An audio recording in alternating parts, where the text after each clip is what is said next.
Hello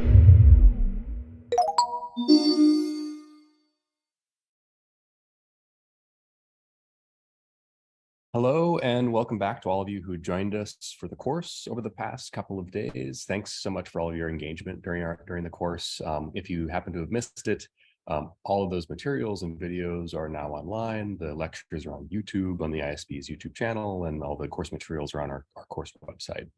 But today is our symposium. And for those who hadn't joined us the past couple of days, I'm Sean Gibbons, a faculty member and microbiome researcher at the Institute for Systems Biology, or ISB. ISB is a nonprofit biomedical research institute located in Seattle. We're an affiliate of the Providence Health System. We focus on some of the most pressing issues in human health, including the microbiome, of course, COVID-19, brain health, aging, cancer, and many other chronic and infectious diseases. ISB also focuses on K-12 STEM education, and as you can see this week, we focus on beyond K-12 as well, in particular by addressing inclusion and equity for students of color, women, and other historically underrepresented groups in science. You can learn more about ISB and our work by visiting isbscience, all one word, .org, as you can see back here.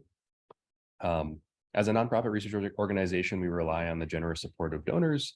If you'd like to support the kind of work we've been doing this past week, there happens to be a link at the bottom of our website if you're so inspired. Before we begin, I need to express our deep gratitude to the sponsors of this year's course and symposium, Applied Microbiology International, Illumina, Metabolon, and the Environmental Health and Microbiome Research Center at the University of Washington, also known as the Embrace Center. Actually, Applied Microbiology International has been generous enough to offer membership, one-year membership to their society for those who have registered for this year's course and symposium. Because of all their support, their financial support in particular, we've been able to offer this course and symposium free to everyone who wants to access it. And this year we have 1,000 people from over 80 different countries joining us. So we're super pleased to have that level of engagement from such a diverse and broad audience. To all of you tuning in, we're grateful for your time today. On social media, if you want to share your experiences about the course and about the symposium, you can use the hashtag #ISBmicro23. We'll retweet you, for example, or repost you on X now, I guess. Let's see. And if you want to tag ISB, the handle of ISB on X now is @ISBSCI. Okay, so a little bit of information about the symposium that you're going to see today. We're really excited to present some of the leading researchers from around the world who are working really hard to understand the host pathogen microbiota interface. The theme of this year's course and symposium has been how the human microbiome, the microbiota, are essentially another wing of the immune system. They act as a bit of a shield or a barrier against opportunistic pathogens or pathobionts. So a little intro to the various sessions and talks you'll be hearing today. In session one, so the structure of the symposium today, it's a fairly short symposium. It's 2 speakers per session, 3 sessions. At the end of each 2-speaker set of talks, there's going to be a 30-minute question and answer session. The first session is entitled Commensal Pathobiont Interactions and Disease, and that will be chaired by Dr. Christian Diener, who you're familiar with from the course.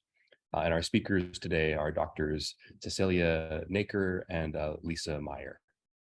In the second session, the topic is Commensal Host Interactions and Disease.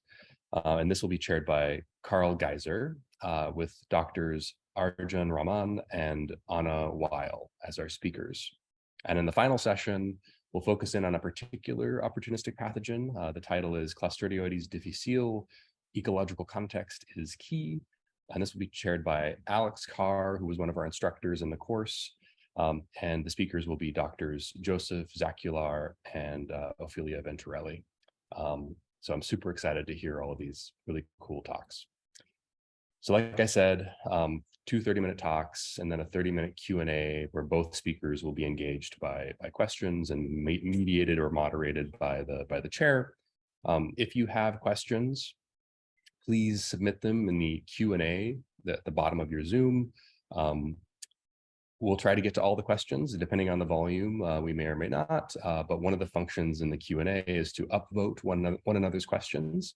So those questions that get most upvotes from those who are watching are more likely to be asked during the session. So be liberal with your likes and your upvotes on other people's questions, in addition to asking your own.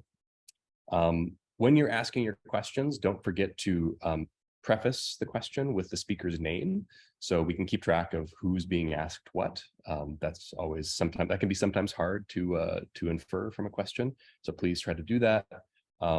If you have questions or want to discuss with fellow viewers of the symposium various topics, you can go to our Slack channel, which for those who are involved in the course, they're already very familiar with, but there you can ask questions and interact with one another and with the TAs.